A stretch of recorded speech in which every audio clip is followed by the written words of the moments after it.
Hello, welcome to Books with Brandywine. Today I wanted to share with you guys one of my favorite recipes, mostly just because I'm craving the gray stuff and I really want to eat it. So we'll also, while I'm making this, be talking about two Beauty and the Beast books. The first one is The Beast Within, a story of Beauty's prince, and also talking about Lost in a Book, which was a book based loose, well, it takes place in the live action movie, not necessarily in the cartoon movie.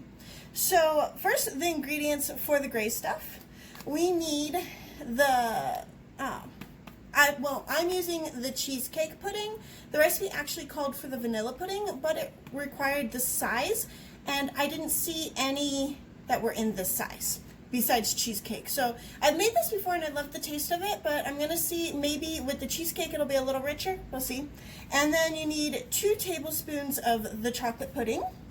You need 1.5 cups of milk. You need I think it's 8 ounces? Yeah, 8 ounces of Cool Whip. Some sugar pearls to put on top. Oreos, of course, to make the gray stuff gray. And that's going to be 15 Oreos. And then I got some Mervias so that I can put them on top of the cookies, because in the movie the gray stuff is on a little flower-shaped cookie. So those are all of the ingredients. Time to get mixing. So the recipe itself is pretty easy. I've already washed my hair and washed my hands and tied up my hair. First, you're going to make the base pudding. So for that, we are using the cheesecake pudding. Now the recipe on the box does call for 2 cups of milk, not the 1.5 cups of milk, but the recipe that I saw online called for the 1.5. So I'm going to do that and see if maybe that makes it like a little thicker or something, because we are going to want to be like squeezing the pudding out onto the little flowers. And so once you mix the pudding and the milk, it has to set in the fridge. The box does say that it sets for 5 minutes. The recipe online did say to let it set for 10 minutes. And so how long do I whisk this? I whisk it for 2 minutes. And then I put it, it smells good. It smells like cheesecake. And so I'm going to go ahead and whisk it. Whisk it good. I've got my pink bowl here, which I use for all of my mixing stuff. I got them for Easter one year. So let's talk about The Beast Within first. So The Beast Within, it's a really tiny book. It's in the Villains series. I believe they actually sell it in the YA section. I don't think it's in the kids section at the store. And it covers the Beast story. It gives his backstory.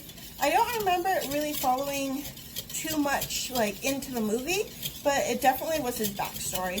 And apparently his backstory was that he was besties with Gaston, and Gaston, I guess, was supposed to be like, I don't know if he was supposed to be rich and like the son of a lord or what, but he was besties with the prince, and they were both just as horrible as each other. And so I guess they were just perfect for each other. And so when the spell happened, Gaston totally forgot about the prince.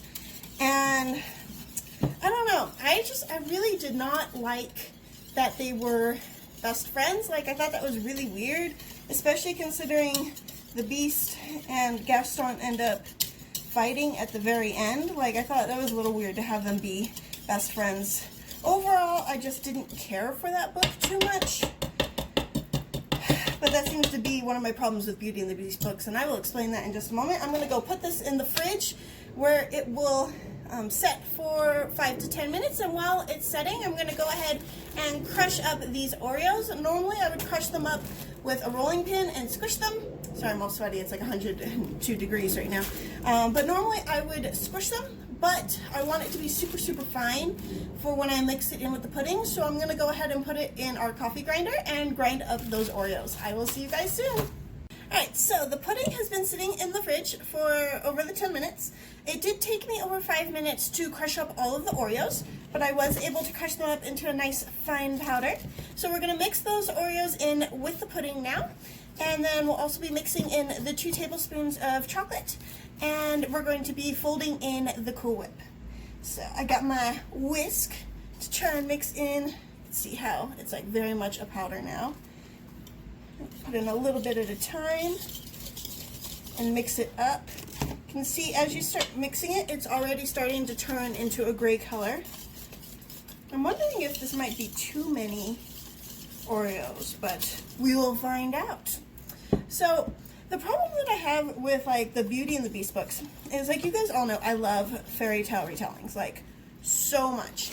I will go after any fairy tale retelling and read them all. But if it's a retelling that's based on an actual like Disney retelling, then it bugs me, because the Disney like videos have a very specific like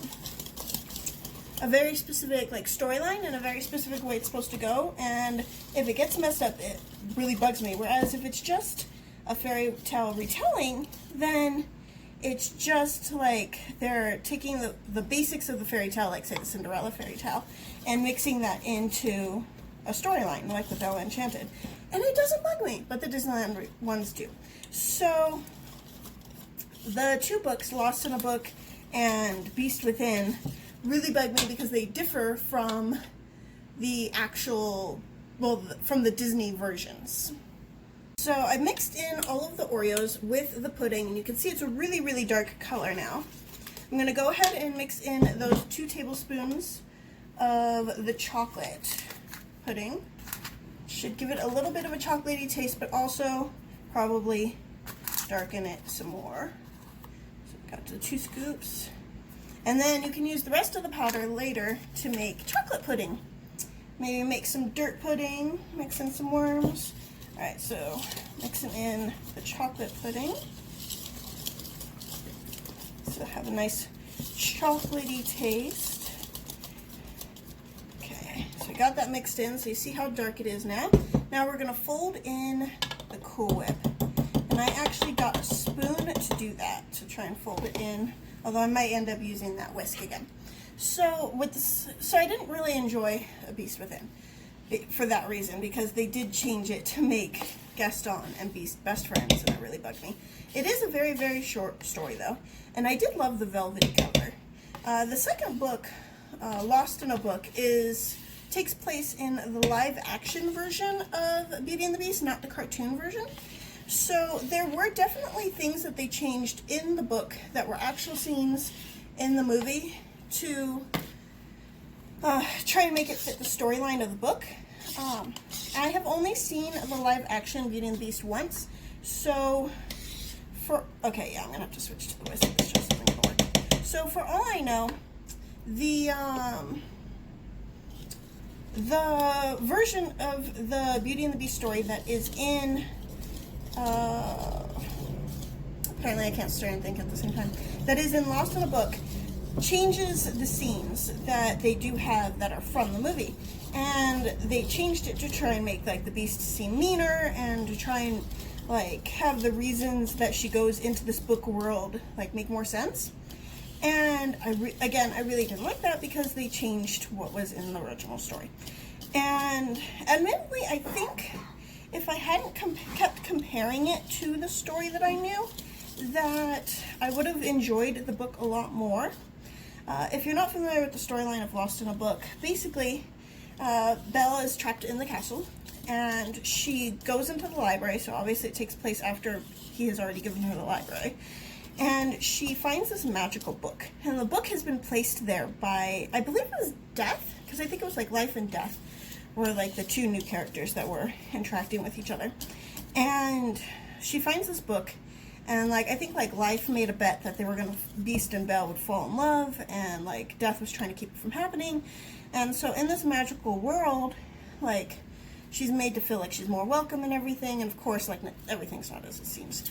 And it just really bugged me, because I didn't feel like that was something that Belle would do.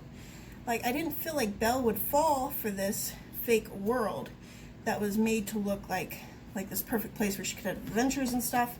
Like, I don't know. I think better of Belle, I think. And that's one of the problems I had with the book.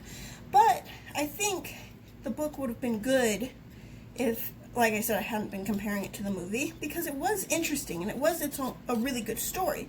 So if it hadn't been for the comparisons to Beauty and the Beast, if it hadn't been for the fact that it was supposed to be Belle, I think I would have actually really enjoyed the book. I do plan on probably eventually rereading it again to try and give it a second chance because I definitely didn't give it a very good first chance. So here is what it looks like now. I have whisked in the Cool Whip. I did it very gently. As you can see, it's very much like a grayish brown color now. So the rest of the instructions said to let it set for an hour before serving it. So I'm going to put it back in the fridge and get it ready to be served up. Right, I am now on the last step. I have taken a sandwich bag and I put some of the pudding gray stuff in the corner of it, snipped off the corner, so now I can make a little baggy thing so I can squirt it onto my cookies. So now I just have to practice the art of making swirls because I'm not used to making swirls. Let's see. Oops. Oh, I think like a cookie chunk got stuck in the bag and so it's making it squirt weird now. Okay, yeah, that cookie chunk is... Okay, I'm not going to tell you what these look like, but you can imagine what a bunch of brown stuff swirled on cookies looks like. I'll show you, but let's just say it makes me think of something else. Okay, so I'm going to scoop, I'm like scooping more of the pudding into my baggie so I can do more swirls.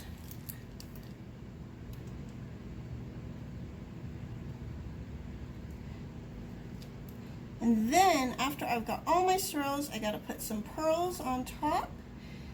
And now the pearls aren't actually in the movie's gray stuff, but they are in the recipe that I'm using, called for these pearls. So I kind of wanted to use tinier pearls, but I couldn't find tinier pearls. Okay, these are kind of cute, even if they do look like a certain body excrement thing.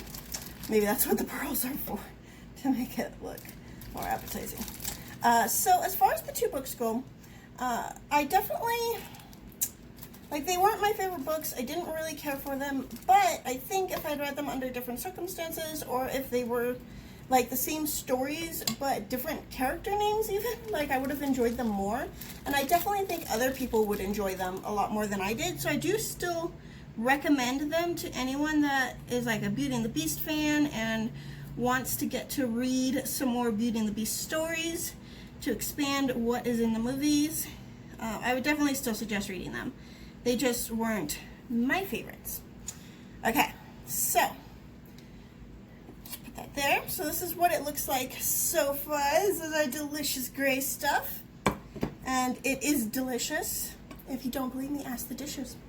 So let's get some pearls. So this actually made a lot of gray stuff. So you saw all the ones that were on the plate, and there's still all of this gray stuff left. So definitely way too much for like one or two people. I definitely should have like halved the recipe or something, but that's what we've got. So although it would have been hard to have it since like one of the parts of the recipe was an entire entire thing of pudding, even if it was like the smallest pudding you can get. So this pearl container does have like this little hole thing, so I'm going to try that. If that doesn't work, I will try just placing the pearls. Okay, that works. Just gently shake the pearls on top of the gray stuff.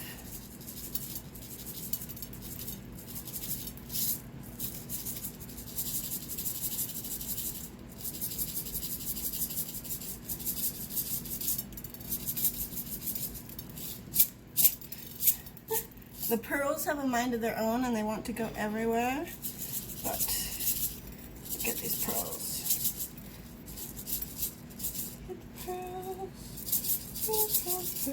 Okay, I think that's enough pearls. Alright, and here it is, the gray stuff. Alright, now for the taste test to see if it tastes as amazing as I remember it being.